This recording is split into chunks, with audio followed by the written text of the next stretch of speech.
Morning, everybody. My name is Chanita Hughes Halbert, and on behalf of the California Consortium for Cancer Health Equity, I'm so thrilled and delighted to welcome you to our third annual symposia. This is really a great opportunity for us to come together to address our shared goals and values of enhancing cancer health equity in our region. I'm really excited, thrilled to see everyone here despite the rain. And it's been, I live in Whittier and a tornado touched down. I was like, oh my. So really glad to see everyone here. And it just really illustrates, I think, all of our commitment to advance our cancer health equity and working collaboratively to do so. So before I get started, I just want to say a couple of remarks before I invite our fantastic keynote speaker to the podium. And I'm going to figure out how to. So first, just to say thank you to our conference sponsors and our planning committee. So we have AstraZeneca, Genentech, and then our Ralph Lauren Center for Cancer Prevention. So I just want to take a moment to say thank you to our sponsors. This has been a wonderful opportunity to really partner with across all of the interested parties and entities that are focused on cancer health equity. And I would be remiss if I didn't say a special thank you to Dr. Trista Beard, who is been the leader of all of our work today. And the members of our planning committee. So this year, we really made the effort to partner across southern Los Angeles County and involved our collaborators from City of Hope, Dr. Loretta Arunce, and Narissa Nonzi, also from City of Hope, and our fantastic collaborators from Los Angeles General, Dr. Andy Lee, who will be moderating one of the sessions in just a moment. And then many of our collaborators from UCLA, Dr. Allison Hirschman and Roshan Bastani.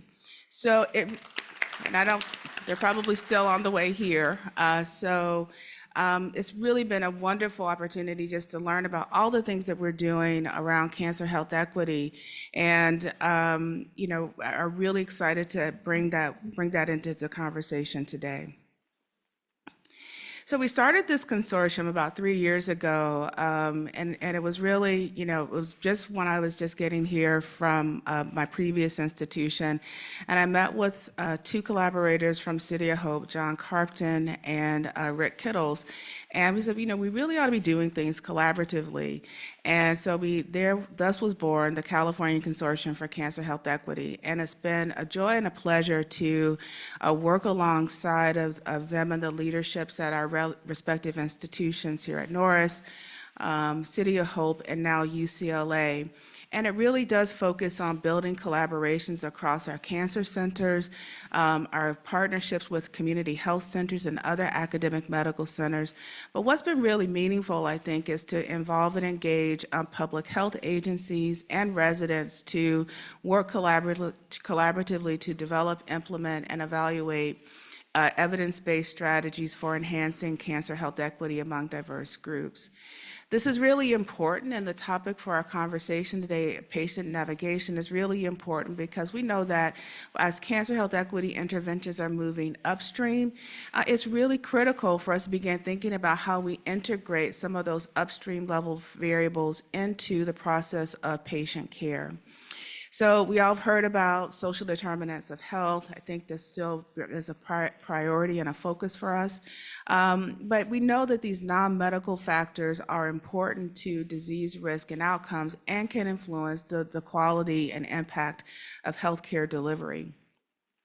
So when we think about that, our team here at Norris, and I know all of us have been working in this space, but I just wanted to highlight a recent publication that's really helping to guide our thinking as an institution, where we sort of are working to sort of define and understand social determinants of health, and then sort of develop ways to, one, understand how they influence some of the mechanistic biological mechanisms that are important to disease risk, initiation, progression, and response to treatment, ultimately leading to disparities in disease and recurrence and other outcomes.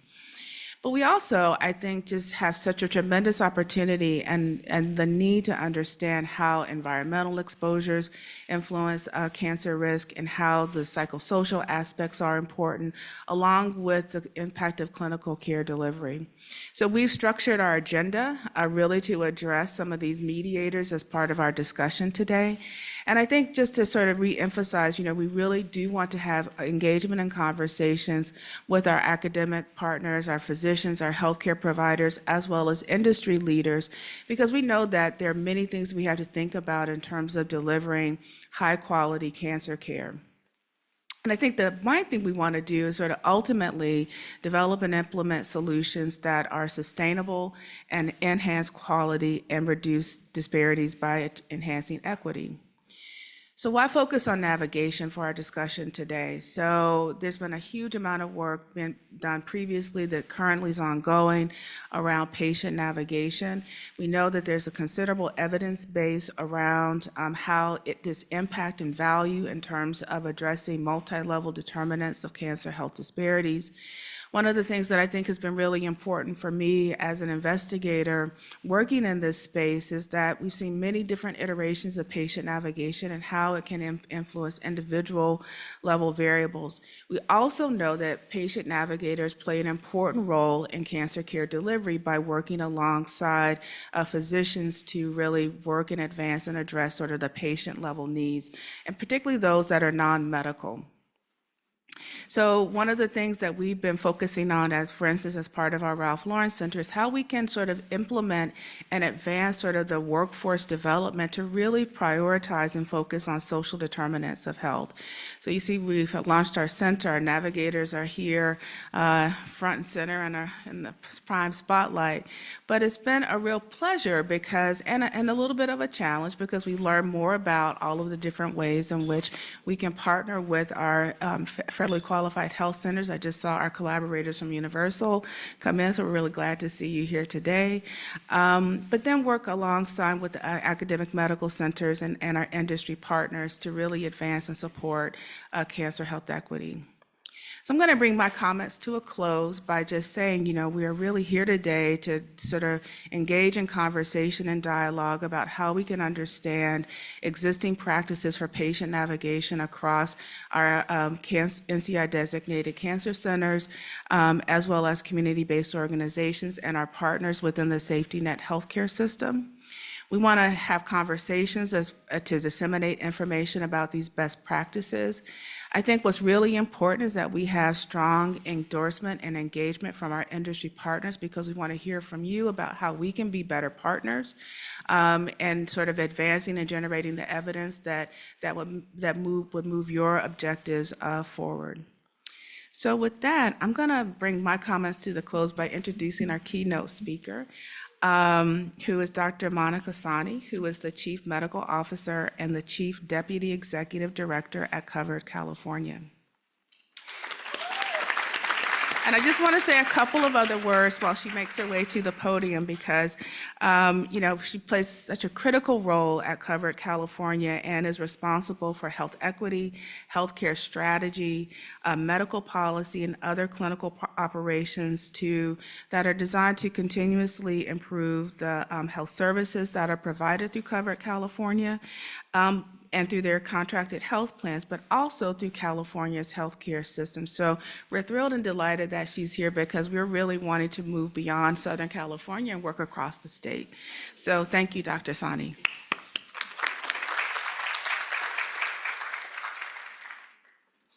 Well, good morning, everyone. I'll put this here. Okay, let's see. Let me make sure I know how to use this. Okay, great. So I really do feel like I am amongst friends because I started my career actually as a USC employee and then ended up moving over to DHS for many, many years. And actually, I still see patients in LA General on Fridays with these folks at this table over here. So this really does feel a bit like home. So what I hope you'll do is feel free to interrupt me at any point in time. We'll have plenty of opportunity for questions, but I will cover a few different kind of distinct areas. So if there's something in section one where you're like, oh, I really want to know more about that, just stand up, raise your hand. This is time for us all to learn and grow together.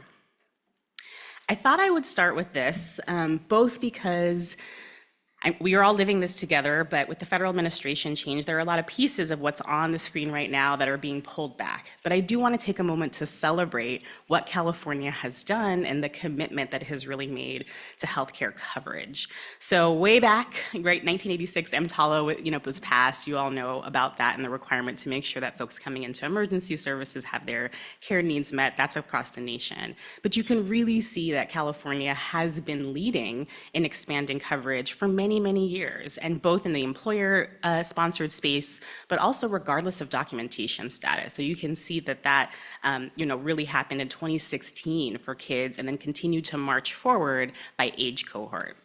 In the beginning of 2024, everybody who was low income, regardless of documentation status and agnostic to age, was able to get covered. And this was the first year for Covered California that we were actually able to provide our coverage to folks that are DACA recipients. So like a lot to celebrate here. Yes, exactly. We should still celebrate it. We should still celebrate it because I do think it helps ground us in the fact that actually most of history in California has been forward motion in the direction that I believe many of us in this room think is critical, especially when you start talking about cancer care and cancer equity. Coverage is just an important part of that. I obviously am from Covered California, so I want to ground us in the Affordable Care Act or Obamacare, and there's a lot that gets lumped in here. And I think it's fair to criticize pieces of the ACA that maybe didn't get us where we fully wanted to get when it was passed over a decade ago. But there's a lot in here, so I do think when we criticize it, like, let's be specific. Like, what didn't we get, what worked well, and what does the evidence really support? So if we're going to restructure it or put it together in different ways, let's hold the pieces that we know have the best evidence behind it. So as a reminder, part of what the ACA did was to create the federal and state-based marketplaces. So it's the only place where folks could go to get assistance to actually get their own coverage independently. If you don't get it through an employer, if you don't qualify for Medicare yet because of age or disability, or you don't qualify for Medi-Cal because of income. This is the first time. So it was a little bit of an experiment, right? It was like, let's see if we put together a free marketplace, will people go and how sustainable is it? And what will the risk pool of that population be? Will it be healthy enough that actually it's financially viable? And there was rocky years. There were some years where that wasn't true, but California consistently has had one of the healthiest risk pools, and we actually have the largest state-based marketplace. We had a record open enrollment this year of nearly 2 million people signing up on the exchange this year. That was a huge increase. Last year, we were at nearly 1.8 million. This is new people coming into the exchange. So really incredible. That's one big piece of it. So that's where I work. Hello, friend. His wife works with me at Covered California. As I said, we're amongst family here. And I will just say one more word about this, which is California's exchange is really interesting. I am the only chief medical officer of any exchange. No other state-based exchange nor federal exchange actually really has any clinicians at all. So we do a lot of interesting things in California that others can't do now, but potentially could do. So if you're re-envisioning some of these pieces, what are the pieces that work or that we might want to pull forward? The reforms is a bucket of things that were very much supported, right? This was letting kids stay on their parents' coverage until they turn 26. It's limiting the pre-existing conditions clause. Some of you young folks in the room didn't have to live through this, but I'll just say the summer between medical school and residency, I didn't have any insurance, right? Because I was not employed by anybody or covered through school. And I had seen a dermatologist like once for some pimples. And when I tried to get insurance, they said, no, you have a pre-existing condition, and I was rejected from getting insurance. That's how it was. I'm telling you, that's how it was. And women would not be able to be covered because of the chance that you might get pregnant. So that was the reality. That's only like a decade and a little bit ago. So this kind of middle bucket, really strong support from folks, kind of bipartisan for the clauses here. And then the last part is Medicaid expansion, right? States had the choice to decide if they wanted to expand Medicaid, not just to pregnant people or to kids, which was pretty much across the board, you saw that, but to low-income childless adults as well, and that there would be federal dollars to sort of match that. So a lot of what you're hearing in the news is really focused on this, and then some about the exchanges. So Covered California, we were born out of that, right? We're really a startup within state service. We've only been around for 13, 14 years since Obamacare or the ACA was passed. And California, like on that first graph, was really committed. Like, let's be ahead. Let's really think about how do we cover as many people as we can. There are partners in the room that were there from the beginning who know how hard that initial work was, but I think we are reaping the rewards of it. It's the only place, as I said, where folks can get some support to pay for their premiums, and those dollars, the vast majority of those dollars come from the federal government in the form of APTC here, Advanced Premium Tax Credits. There is a pool of money that California itself helps to sponsor, and that's reducing other out-of-pocket costs. So you see here, that's our enhanced cost-sharing reductions. I don't think I have a specific slide on it here, but I'll just say this year, 2025 is record level of affordability for our enrollees. We actually eliminated deductibles for over 1 million people. Like, we gave people better coverage than you might have. Yeah, incredible. And that pool of funds really came from the state specifically. So there are federal funds, and then there are a pool of state funds. The federal funds are much more substantial. It's billions of dollars as compared to $100 million. So this is, 2023 data, so a little bit outdated, but it really has changed what the coverage landscape looks like in California. You can see, a huge chunk of employer-based folks, like many of us, and then really the remainder have kind of government insurance, if you want to call it that. Medi-Cal being such an important part of our California coverage landscape. It's 1 in 3 people in California. It's 50% of all births. All babies born are on Medi-Cal, 50%. It's huge numbers here, right? So really substantial for us. And then you can see the mix of some of the other ones. This is the wow graph, right? This is where we started and where we are now. Look, and a little bit of a lag there. Just huge improvements. 17% uninsured. We had higher rates of uninsured than the United States on average, down to lower than the average rate of 7.9 in 2023. And again, that Medi-Cal expansion, regardless of documentation status, such an important part of how we got to that number. And it had different impacts on different populations, right? When you look at the blue line here for folks that identify as Latino or Latinx, they were north of 20% down to 7.4%. You can really see that across the line. So when you start to think about pieces falling away, you know that it's going to disproportionately impact certain communities. So I love this particular slide because I think, again, we're a room of academics, critical thinkers. We don't take anything blindly. It's like, what does the literature say? What does the evidence say about pieces of this? And at least that third bullet, Medicaid expansion, it's almost unequivocal. It actually saves lives. There are very few things that we do in health that actually have an all-cause mortality impact. It's just true, we don't have a lot that does that. And Medicaid expansion was a 3.6% decrease in all-cause mortality. It was almost a natural experiment, right? You had states that expanded, and then you had states that didn't expand. So you could really do a high-quality experiment at very, very large scale. Why? What drove that?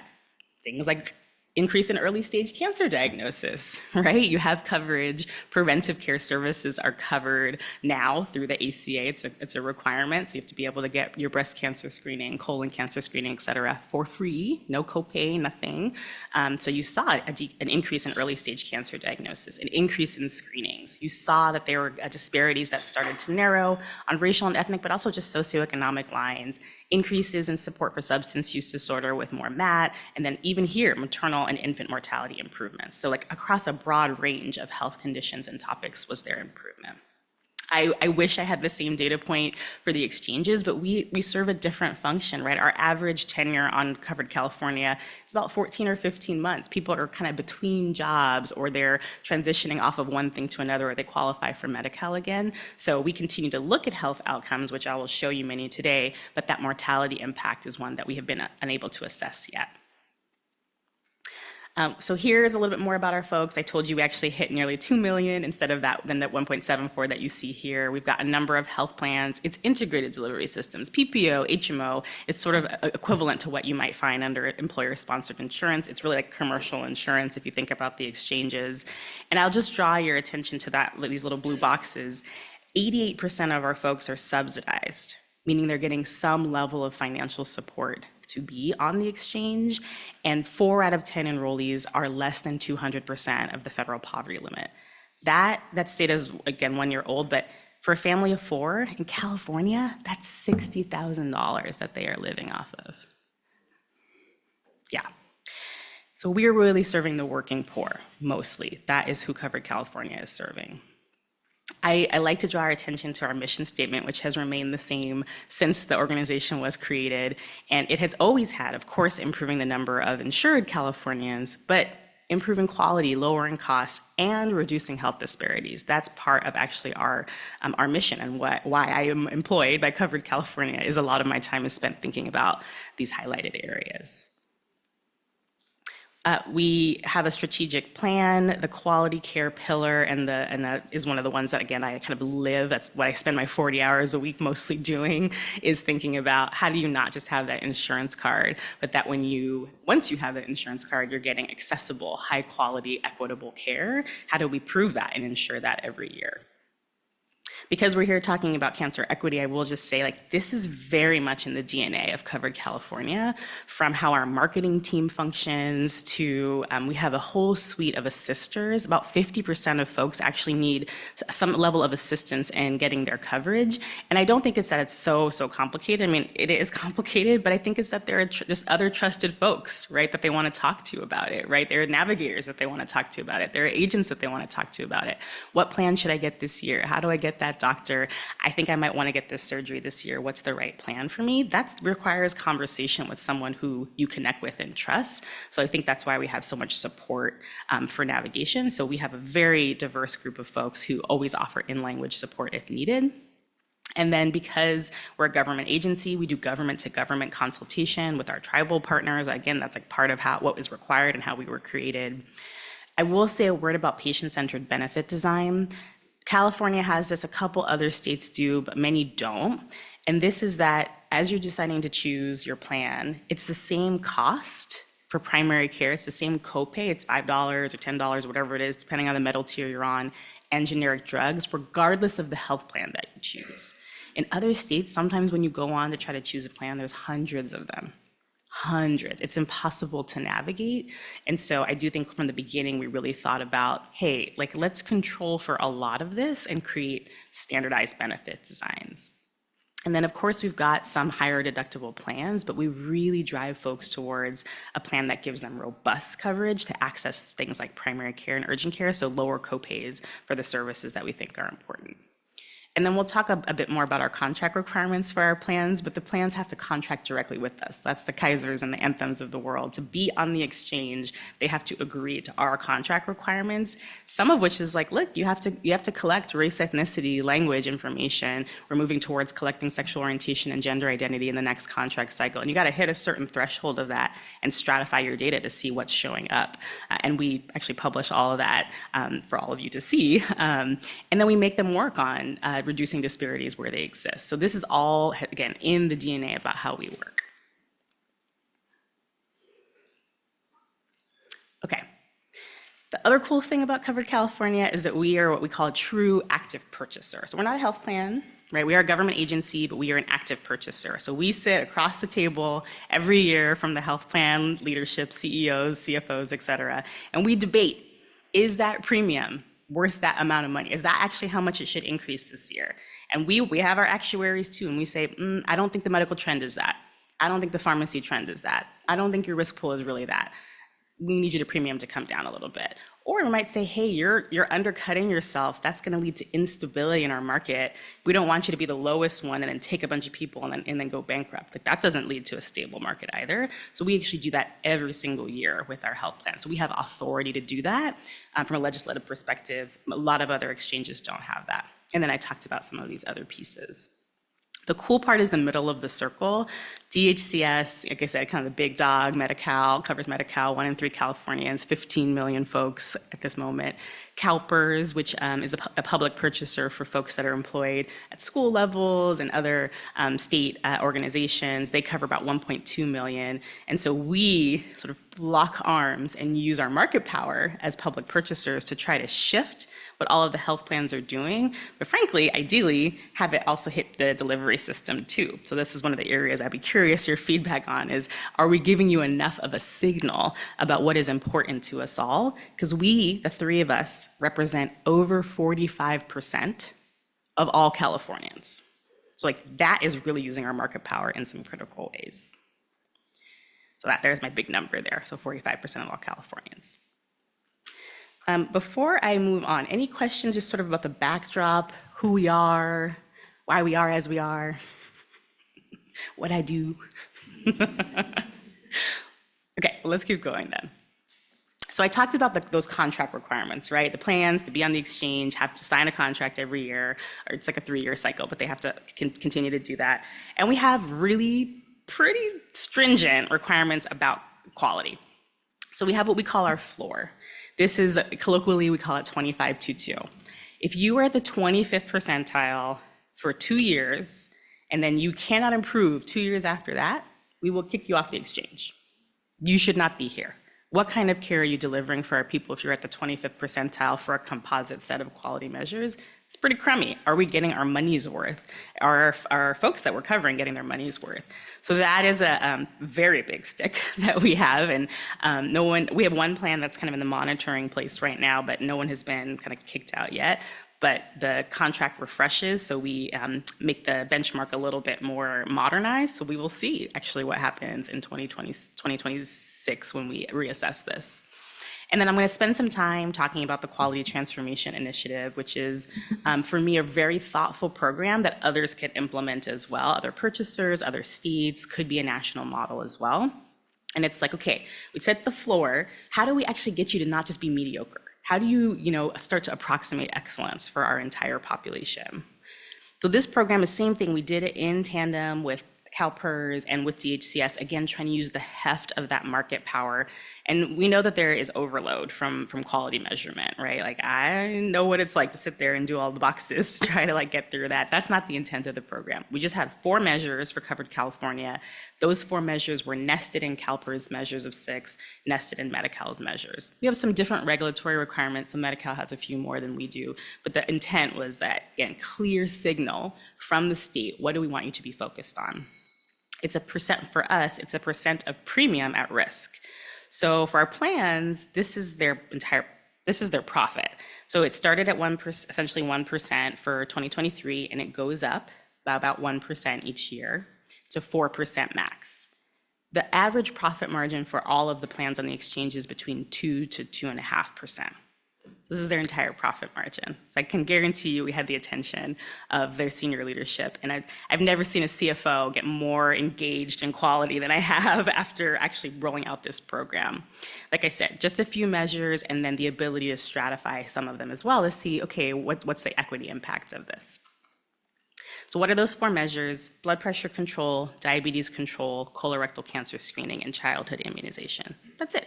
Lots of data here on why these are equity centered and important. You all kind of live this and know this, but this is really our area. And I'll just say as a counterpoint, when you look at breast cancer screening for actually all California CDPH information, but even ours, we actually don't see a lot of equity gaps. Black women get mammography at higher rates than many of their other counterparts, but we all know that the mortality is 2 times as high still in California. So measuring breast cancer screening wasn't gonna give us more equitable outcomes, right? So that is not a measure that we chose. So that's just a little bit of our thinking as to why this particular measure. And here's the structure. So if you are above the 66th percentile national benchmark, you don't have to pay anything for that measure. If you're below the 25th percentile on that measure, national benchmark, you pay the full amount at risk for that measure. Then it's a sliding scale in between. So the closer you get to the 66th percentile, the less that you have to pay. So you do get rewarded for incremental progress. The other important part is we hold the benchmark static. So I'm giving you the weeds because I just think it's interesting. I know you'll ask me because you all are academics and things like that. We held it static so they're not actually competing against each other, they're competing against themselves, right? So you have 3 years. Can you be better than you were last year? So to me, that is rewarding, incremental progress, which we know is hard. This work isn't easy. No one is suggesting that it's easy. So that's the financial structure of the program. And like I said, the amount at risk goes up every year. So this is our year 1 results. Hooray! So for 3 out of the 4 measures, we saw substantial improvement across the vast majority of our issuer, and I use the word issuer products because you might have Anthem, have a PPO and an HMO product, or you might have a plan, have an EPO and an HMO product. So that's what that's measuring. And it's pretty significant, and it outstripped what we had seen in previous years for our own issuers and population. It outstripped exchange, national improvement, and it definitely outstripped Medicaid, unfortunately. And then it really approximated commercial rates, and some of them exceeded commercial rates. So we believe that the program actually led to these improvements and that the improvements were substantial. And I think what we heard from our plans is that it really did make a difference. They started to restructure their quality teams, put new investments in place. You know, they did some things that maybe don't sound particularly innovative, but were not things that they had been doing before, like making sure that if someone hadn't been screened, that at least they were sending a fit kit to their house, or that they were calling folks that had poor control of diabetes and blood pressure, sending blood pressure machines to their homes, even though that's not a covered benefit for covered California. So doing the things that we would want them to be doing from a population health perspective. This is just another view, kind of giving you a little bit more of that perspective for our total enrollment who are eligible for these measures, what percent are at that 66th percentile. 66th percentile isn't an A+, I acknowledge that, but it was better than where we were. So again, we could move the benchmark in time, but this is what we're using for right now. So for diabetes control, I mean, like 86% of our folks are actually at goal now. Like, that's pretty damn good. And for colorectal cancer, you all know this number better than me. You know, 51%, is it great? No, 66%, percentile isn't where we want to go, but that is substantially better than where we were. This was one of our hardest measures. We had the most plans at or below the 25th percentile on this particular measure. And our average population age is actually between 40 to 45. So, or really 45 is the number. So we're catching people like right at the right time when they could potentially start their screening. And then blood pressure, you all know how critical it is to get early control to prevent cardiovascular consequences. So that's 63% of our population, at least, with control there. So this to us was a real win. We were very excited. I told you that our intent is to move to financial accountability for stratified performance. We're not there yet. That's our next contract cycle. But we did just stratify it. We're like, okay, well, let's just see, did we actually make disparities worse for any population? Possible, right? We could have created a program that actually made racial and ethnic disparities worse, has happened in the past for others. And we were very relieved. Every single group that we stratified by saw improvement, not equal improvement, but did see improvement. So lots more to do in this space, but this is like our gut check. Do we have a program that's improving the health of our population, and is it doing it in a pseudo-equitable way? I think we feel like the answer is yes to both of those things. Let me pause here for a second. Questions about the Quality Transformation Initiative, the big money on the line? Yes, please. Will you say your name so everyone knows? Thank you. Yes. Stand. Please.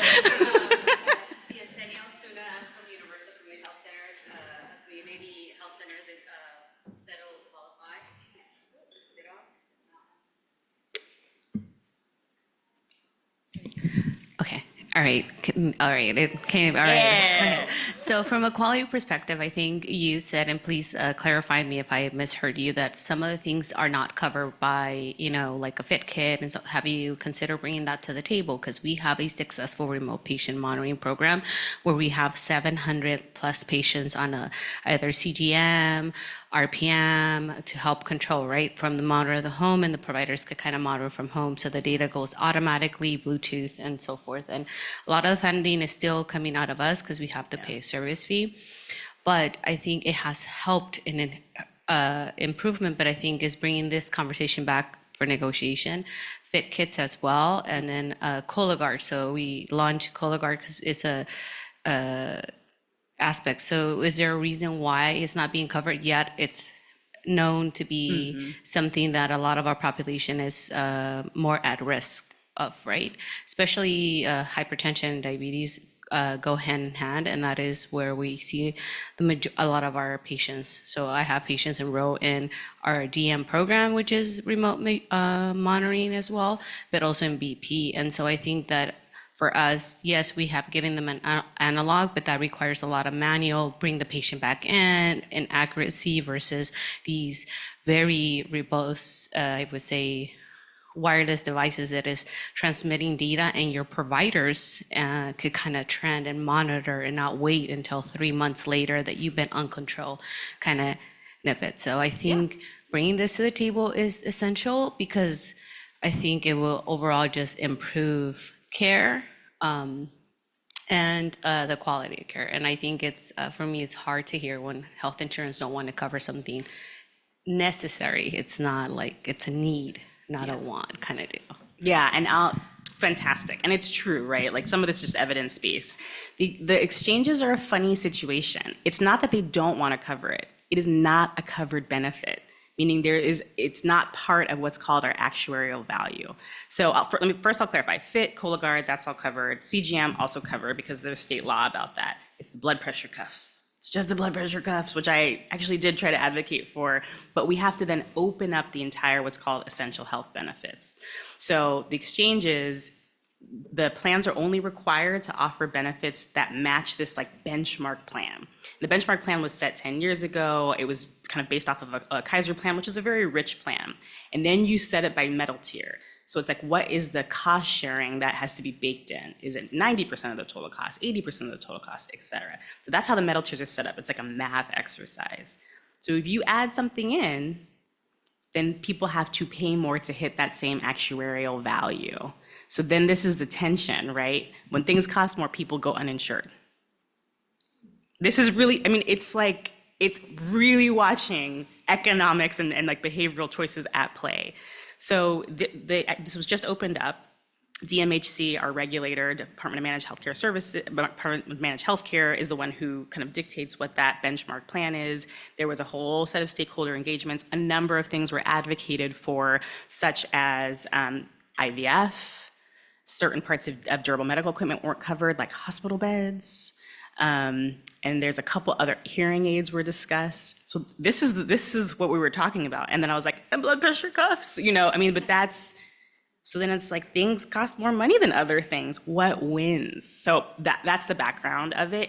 It's a money story, and it's not actually it's not the health plan saying, oh, we don't want to cover it. It's actually how the exchanges were structured and set up. I know. There was like one back there, and then yes, please. Good morning to all. Veronica Arciga with Visión y Compromiso de Promotoras Network. I just want to add this because as promotoras, we work in preventive services. And I agree what you say. Once you add more things to cover the community, the cost for the health plan is going to be higher. But at the same time, we had to see that once you add services, people can have access to them easier. Mm-hmm. So then you reduce the amount of times that they have to go to hospitals. Mm-hmm. So at the end, it's a cost investment that we had to think about. If I'm not wrong right now, there is a policy to review the essential services for the health plans, because as you said, they were 10 years ago, 11 years ago that they were assigned, but now we're working in things that how we can change that. So keep an eye on that. I think it's open for public comment. All of you, right? Public comment. No, really, I mean, this is where we use our civic voices, right? That's why the process is as it is. It's open for public comment. Have the debate. Do we want to have IVF and hearing aids, or do we want blood pressure? I mean, that's actually the debate. So you got to go put your voice out there. Yes. Thank you. Nina Malik from Genentech. So congratulations on the QTI. Those are fantastic. If you can go back to the last slide. Yes. I'm curious, were you able to, well, probably can't talk about this, but which plans did better with some of these QTIs? Mm-hmm. The other is, did you stratify by geography, like rural versus urban? And then were you able to look at patients who had several comorbidities together? So I mean, diabetes, hypertension, and then did that cohort do better or were they similar? Yeah, great questions. Yeah, no, we don't have any secrets at Covered California. Really, we're like too transparent. So you almost gave me the purpose transition. So I talked about financial incentives, but dashboarding and public reporting is a critical part of how we function, and we have to by law. So actually, I think in the resources, I have the link of our plan performance report. You absolutely go online there. By measure, it will show you how the individual plan product, HMO PPO, did in 2023 and 2022, and then how they improved or didn't in 2023, and the difference in that, and where they are to the dashboard. Oh yeah, everything's out there. We also have on that same report, we stratified by everything we could think of. So we did stratify by region. We're organized by rating region, just in terms of like how the geographies are for when plans enter in. So it's kind of funky, like LA is split into 2 rating regions. The far north is multiple counties and 1 rating region. So when you look at our stratification, you just have to like know that that's how California is divided for Covered California, but it will show you for each of those kind of the in aggregate, did they get better, worse? Overall, actually, there weren't a lot of regional disparities. There's maybe like 1 set of counties that didn't quite do as well, but not that much different. So that was very reassuring to us too. And we have language on there. I think we have income. We have a few different stratifications. Yeah, absolutely. And then a whole suite of other, I'm going to show you actually some other data, but that's not QTI based. Yes, please. Hi there. Thank you. We have a question from our webinar guests great. online. Dr. Sonogo is asking, she's curious why the choice of A1C is under 8 for diabetes control. Typically, the cutoff is under 6.5. Or, what is the unit for 8? Yes. So we try not to create our own measures. All of our measures are NCQA measures, which then CMS uses for the exchanges. So we didn't create anything. We use sort of the repository that all of the exchanges are meant to report on to try to reduce administrative burden. That's like the backdrop of it. That particular measure, less than 8 for quote unquote good control, has been around for quite a while. Industry-wide, folks are shifting to the inverse of that, but to be greater than 9, poor control. So when you're really thinking about here comes my endocrinologist, when you're really thinking about the sequela, right, the things you're trying to prevent, heart attacks, strokes, et cetera, you're really worried about those folks that are 9, 9.5, 15, right? If you're 8 versus 8.1, there's a little bit less data to suggest actually that's like critical to get you to 8. And as you get older, actually it's worse, right? You don't want to get people super, super controlled. So I like the shift to greater than 9. I think it's right. And our next contract cycle will move in that direction. And it's true, you don't have to be 6.5. It sort of depends on your risk profile. But I'm gonna stop talking about diabetes because Andy's looking at me. Yes. 8 is sufficient target, he's saying. Too low can be dangerous. Yeah, see, I did it. I'm an internist, I'm a real doctor. Okay, so let me move on. We'll have more time for questions, but so I'm gonna move from QTI to the next set of data that we have. So we're so lucky, I feel so lucky all the time at Covered California. We have a lot of resources to help me to do my work. I inherited some great tools, one of which is that we have all claims for all of our health plans. Incredible. I know the researchers in the room are like, what? Yeah, so we have all claims, and we can do as best as we can off of administrative claims-based data outcomes. So this is the breast cancer data that I was alluding to. And this is, just to give you a flavor of the types of things we can stratify by, this is by federal poverty level over time, trending from 2019 to 2023. I don't expect you to get all in the weeds here, but this is a type of thing that we link on our website, and you can see that we try to be transparent about it. And then if we see some glaring gap, think about, well, what can we do? Is it related to benefit structure, right? We know that our folks that have bronze plans or high deductible plans, they do not get services in the same way. They mostly buy that plan as thinking it's catastrophic coverage. Okay, if I get hit by a car, at least I'll have this insurance, even though that deductible is very high. Also, this has been studied, maybe by some of you in the room. High deductible plans, worse outcomes. People do avoid getting care. So this is actually one of the most important policy pieces that eventually, if we all could advocate for, it's not a good structure of any plan. And we do see that, even though preventive care is free. Even though if you actually went to get your breast cancer screening or colon cancer screening, you cannot have a copay for that, right? That's the structure of the ACA.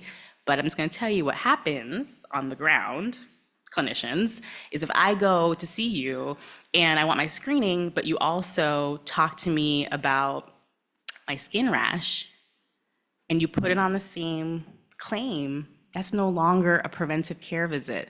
Now I'm billed for like a regular care visit. So now my breast cancer screening, I did have a copay for that. I know it's crazy, y'all.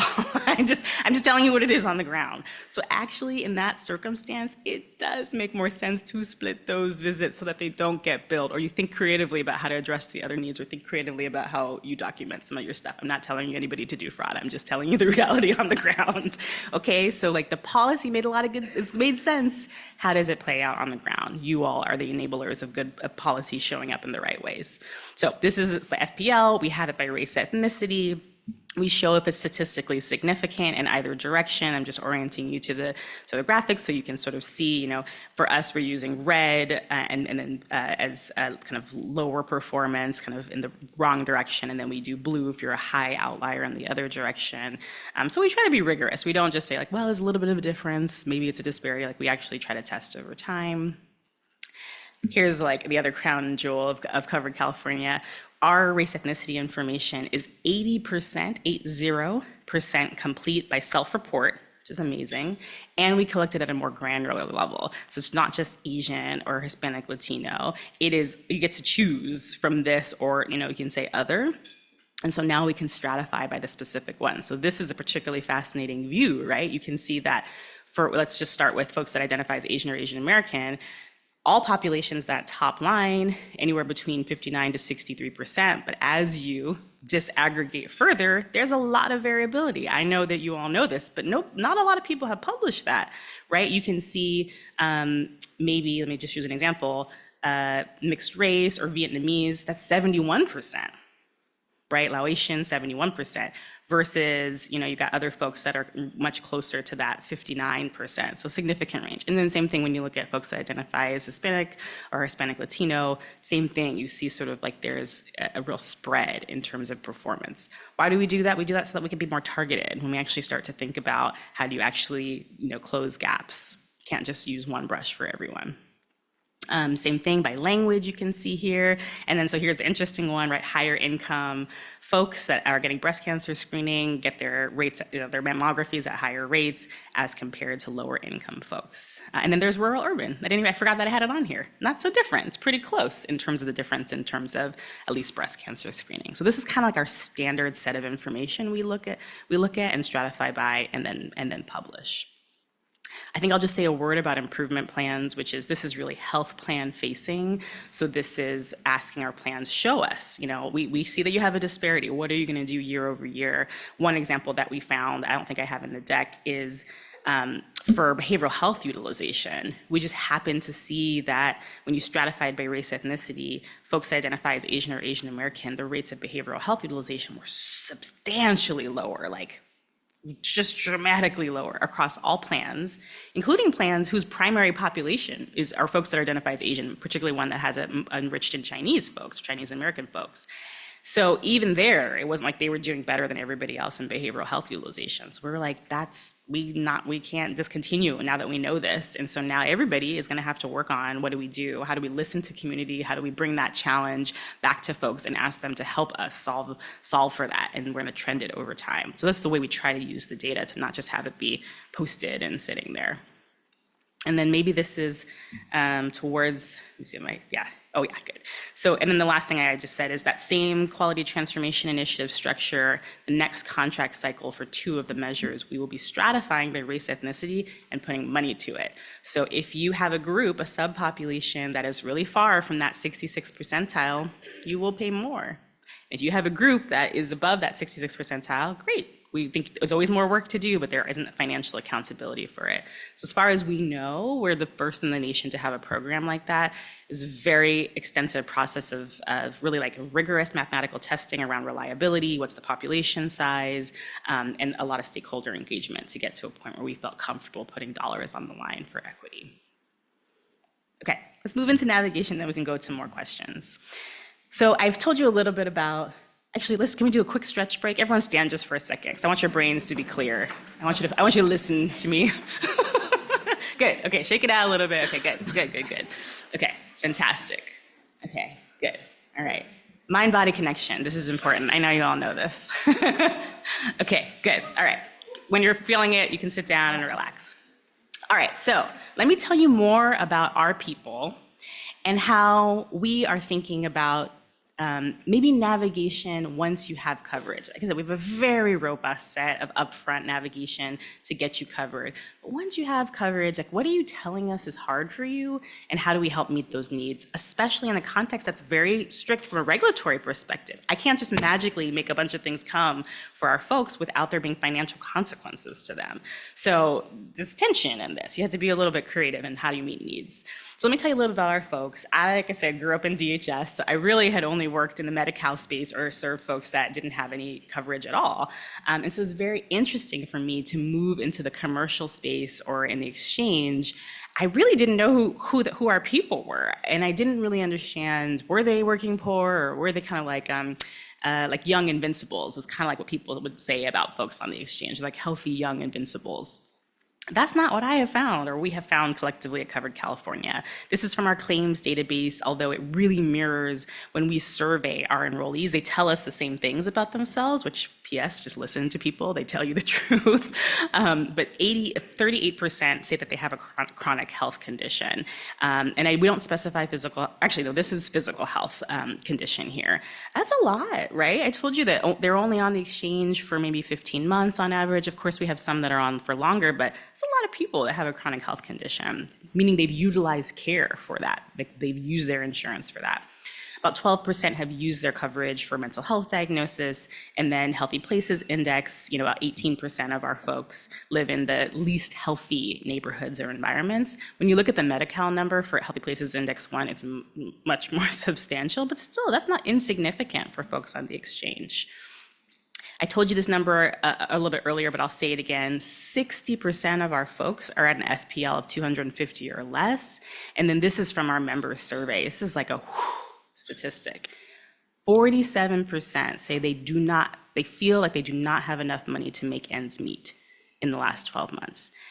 Our 2024 data came out just recently. It's higher, unsurprisingly, right? Economy is tough, inflation. We're almost at 50% of folks saying like, I don't know how I'm gonna make ends meet this in the next 12 months.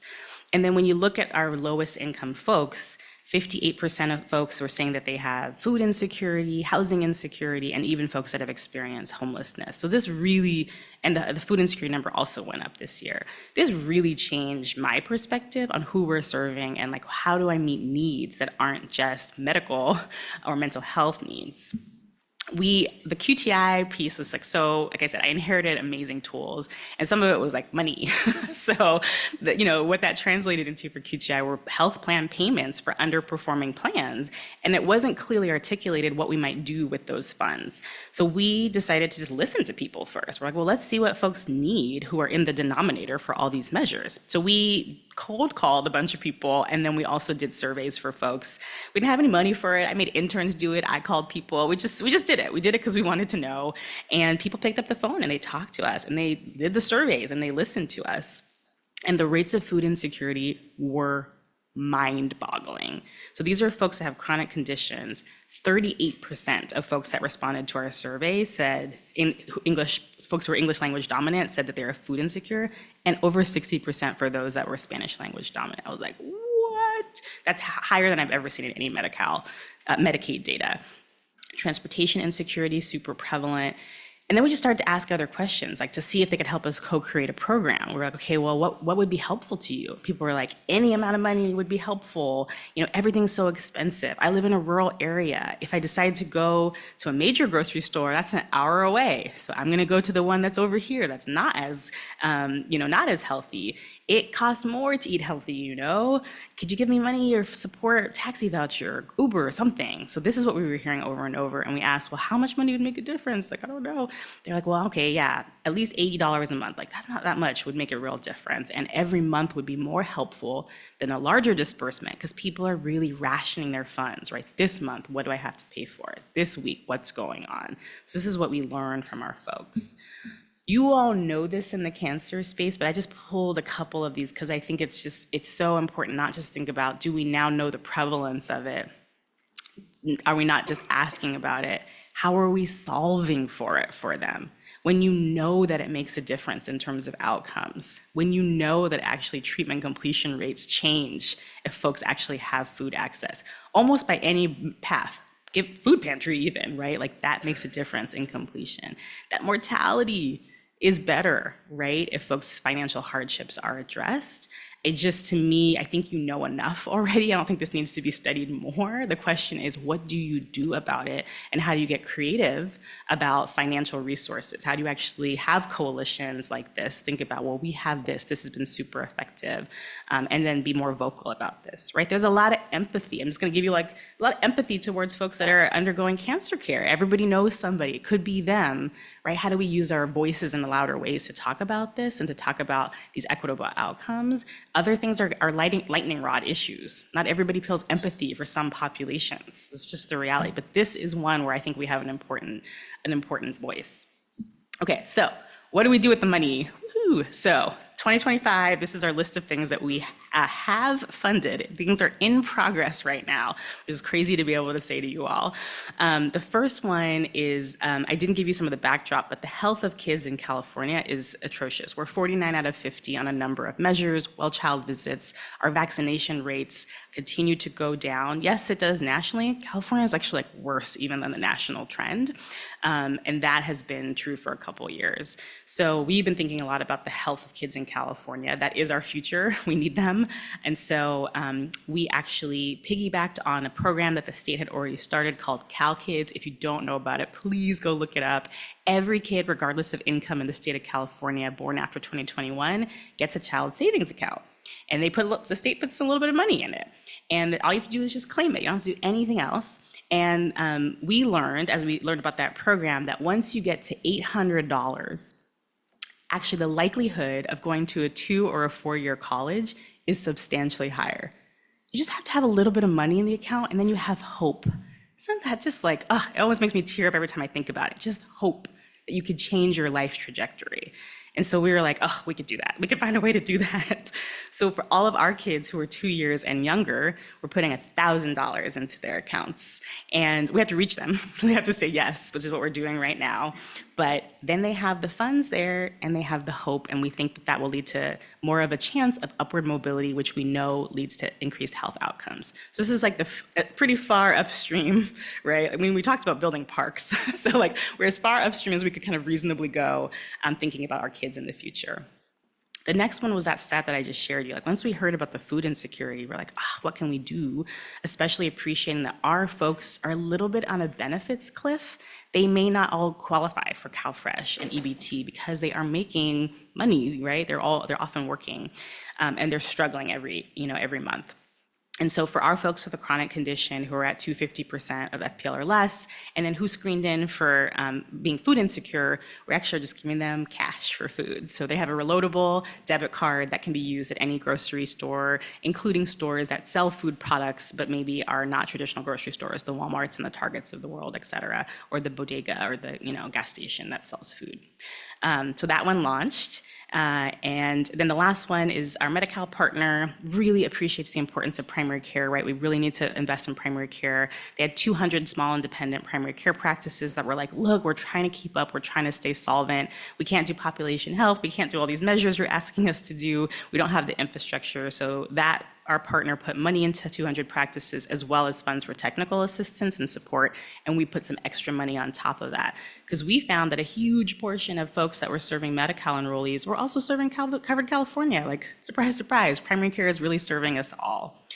So that's the three. I think actually there's a little bit more information that you can have in the deck. So that's the childhood wellness, the food insecurity. Oh, and the exciting part is for the first two, because I think we're actually doing some of the largest demonstrations of this at scale. We're like, well, we better learn. Maybe this isn't gonna work very well. So we have an RCT baked into both of them. It's not placebo, it's just a delay in terms of when they get their resources. And so we've got researchers and partners from UCSF and UCLA who are gonna help us analyze the data. So we've got baseline survey, midpoint survey, final survey, and then of course we have claims. So we also can look at some of the utilization. And I will just say for the food insecurity one, we're already at over 6,000 households, and that translates to 12,000 people. And the response rate for the baseline survey is 75%. So we're gonna learn a lot from this one, which is great. And kind of just impromptu, people are emailing us to be like, thank you so much. Like, I just went to the grocery store. Like, thank you for doing this for us. So feel like we put our money in the right places. Okay, that was my last slide.